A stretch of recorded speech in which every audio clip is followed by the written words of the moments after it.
Yo, salut tout le monde, j'espère que vous allez bien. C'est sacré encore une fois. Petite sortie encore aujourd'hui, ça va être peut-être un peu plus long, hein, mais c'est important qu'on éclaircisse certaines choses. Et vous savez que j'ai fait des sorties ces derniers temps et que forcément, le pays dans lequel on est, tout le monde connaît comment ça marche.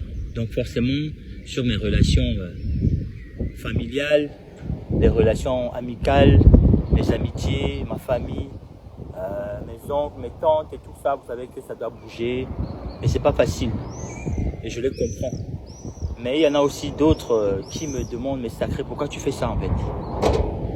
Les amis qui m'appellent, mais sacré, il se passe quoi? Qu'est-ce que tu fais en fait? Mais il fallait absolument que je réponde à ça parce que c'est super important ce qui se passe au Togo, c'est très grave. Même dans nos comportements un peu comme ça. Mais c'est qu'en 2025, on torture les gens dans mon pays. Je vais vous répondre pourquoi je sors. En 2025, on torture les gens dans mon pays. On traite des gens comme les chiens. Dans mon pays, en 2025, des artistes qui se lèvent et qui parlent pour dénoncer la malgouvernance, les conditions désastreuses de nos concitoyens. Et on veut pas qu'on sorte. C'est pour ça que moi je sors. Je sors parce que on me dit, ouais, sacré, attention, tu as la famille, tu as ton frère là-bas, tu as ta soeur, même ici, ils peuvent te traquer. Donc le Togolais est destiné à vivre éternellement comme un rat. Dans la peur, il doit vivre piétiné comme une souris dans un trou. On est destiné à vivre comme ça toute notre vie en fait. Qu'est-ce qu'on a fait nous en tant que Togolais? Qu'est-ce qu'on a fait pour mériter ça? Pour dire que ça suffit, j'ai envie de me lever un matin et de parler à mon président. Et de lui dire que monsieur le président, la manière dont vous dirigez le pays, ça ne me convient pas. Je ne suis pas d'accord parce qu'il y a tel et tel secteur qui n'avance pas. Et ce n'est pas bon pour nous les citoyens. J'ai envie d'être libre. Libre. C'est pour ça que je me lève aujourd'hui. Et ceux qui ne comprennent pas, vous devez comprendre. Et c'est moi qui vous pose la question même de savoir pourquoi vous ne vous levez pas.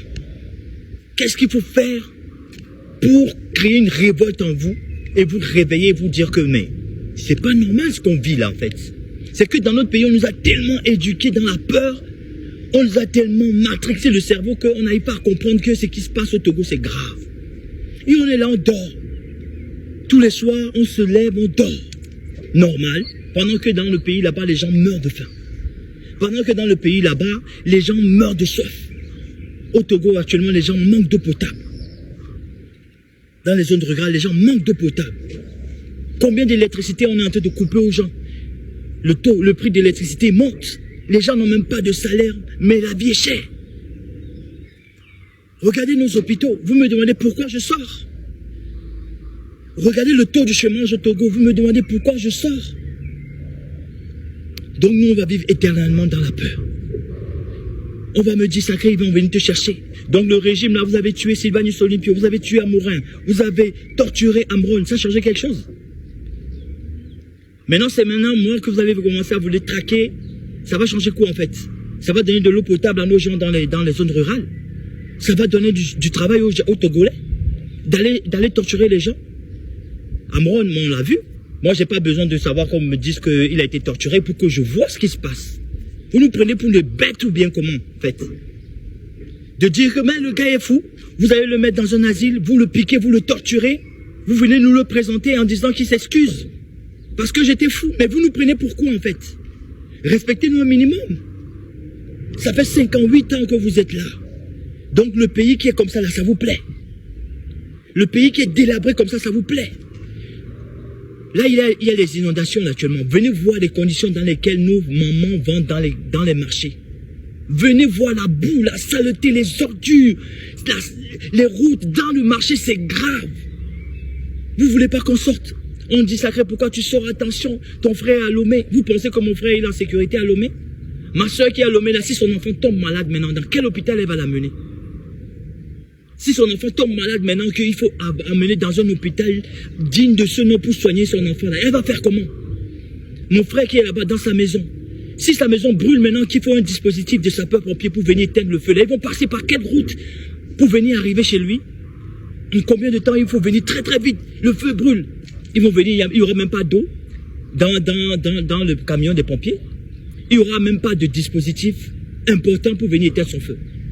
Et vous pensez que les gens vont vivre dans la paix? En étant dans la peur, dans la misère, dans la soif, dans la faim. Donc on veut me faire croire que ouais, sacré, attention à toi, ne fais pas ça. Mais attendez, on va vivre dans la peur, on est destiné, nous Togolais, on a fait quoi? On a fait quoi? On a fait quoi pour mériter ça? 58 ans, ça suffit. Entre 67 là et 2025, il y a eu combien de présidents au Bénin? Au Ghana, il y a eu combien de présidents au Ghana? Il y a eu combien de présidents au Nigeria? Et au Togo, on est destiné à se taper une seule famille qui a tous les pouvoirs, qui torture la population.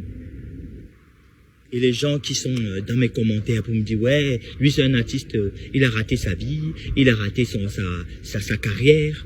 Donc j'ai besoin d'avoir une carrière réussie pour parler de mon pays en fait.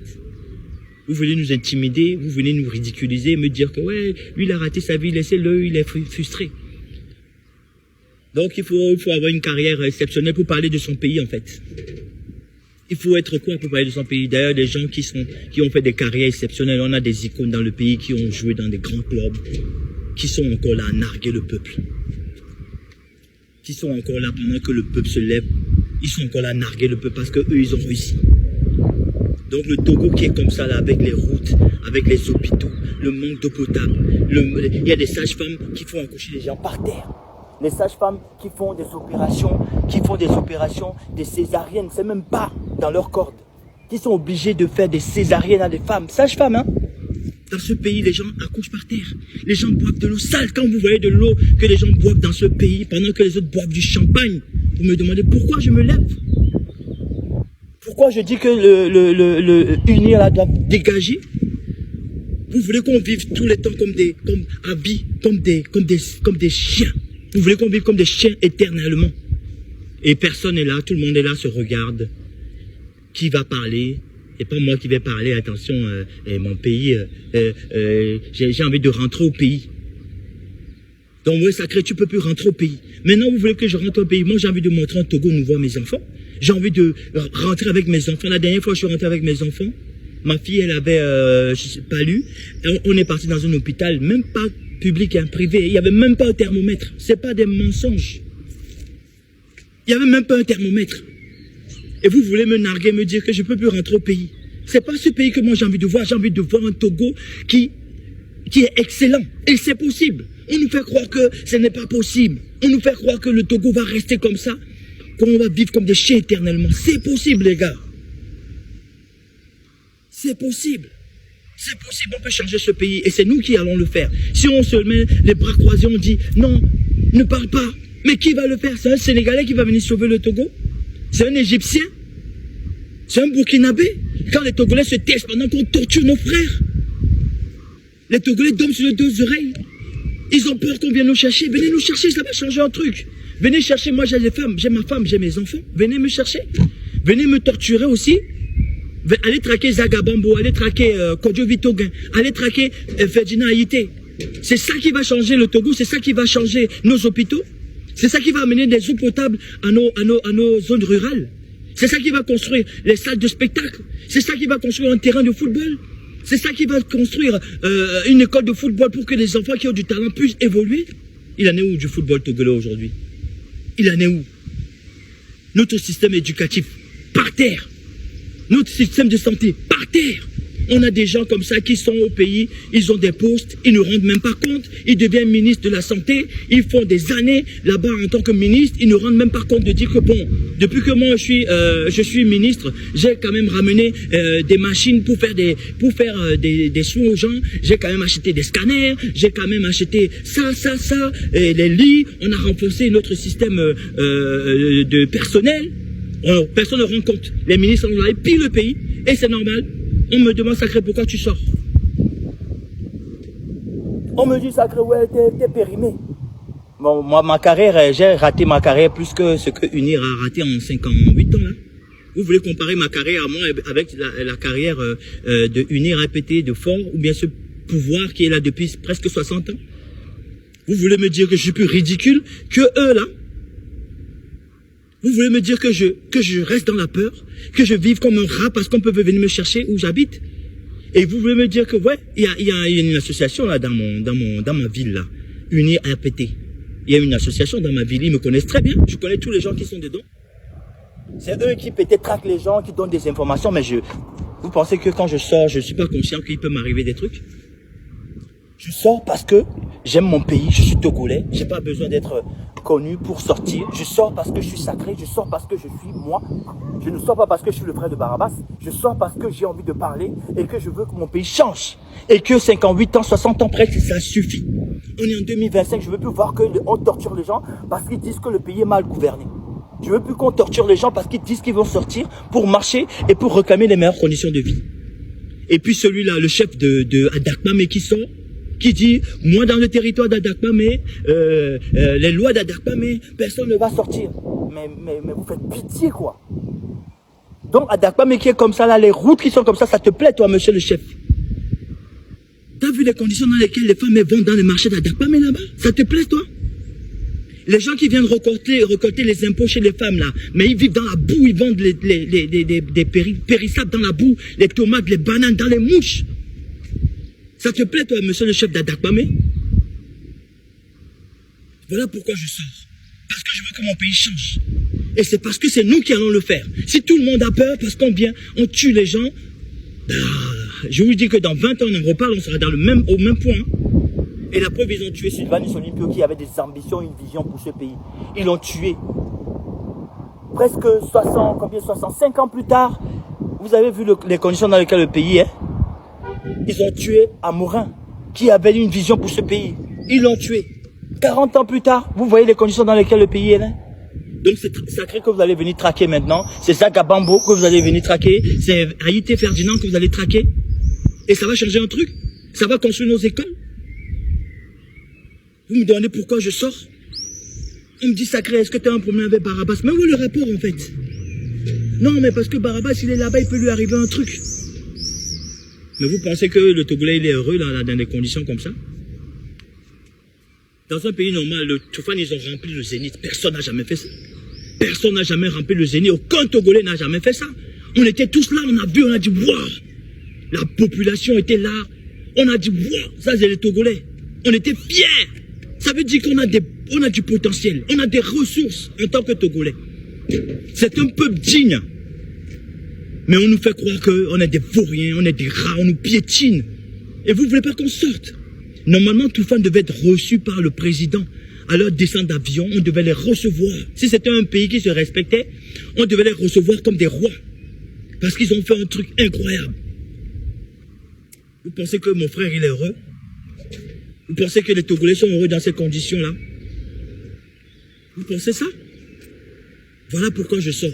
Maintenant, ceux qui vont me dire, qui vont me traquer, attention à ta famille, moi j'ai des enfants, je ne suis pas naïf. Je sais que dans quoi je mets les pieds, mais à un moment donné, si on a tous peur, qui va changer ce Togo? Et je crois qu'on va le faire. C'est nous, la jeunesse. Si les opposants n'ont pas pu le faire, malgré tous les efforts qu'on a vus depuis tout petit, c'est nous qui allons le faire. Et on est d'accord pour dire que ce régime, ce pouvoir fait souffrir tous les Togolais depuis 58 ans, depuis près de 60 ans bientôt. Ils ont échoué sur tous les plans. On ne peut pas passer à côté de cette information. On voit comment le Ghana se développe, le Nigeria, le Bénin maintenant. Et nous, on va rester là, encore subir un changement de constitution et rester les bras croisés d'attendre. 20 ans plus tard, on va se retrouver dans la même situation. Nos enfants vont encore aller dans des écoles délabrées à 120, 150, 140 dans des classes parfois. Allez voir les classes là-bas à Kégué là-bas. Allez voir les classes dans nos zones rurales. Comment les enfants ils vont à l'école. L'eau qu'ils boivent. Vous ne voulez pas qu'on parle? Ce régime a échoué. Vous voulez qu'on vous parle quel français? Maintenant, les gens qui sont avec eux là, on ne refuse pas. Chacun a le droit d'avoir son parti. On n'a pas refusé. Vous pouvez être avec Président Fort, avec Uni, avec RPT. C'est votre droit. Mais dites-leur la vérité.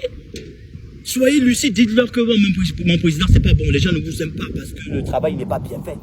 Parfois, quand tu as des vrais amis, tu peux leur dire dans les yeux comme ça que tu as échoué. Ça, c'est les vrais amis. Ceux qui sont là pour des petits avantages, parce que je ne sais même pas qu'est-ce qu'on vous promet là-bas, des petits 5 000, 10 000. Vous allez vendre vos frères.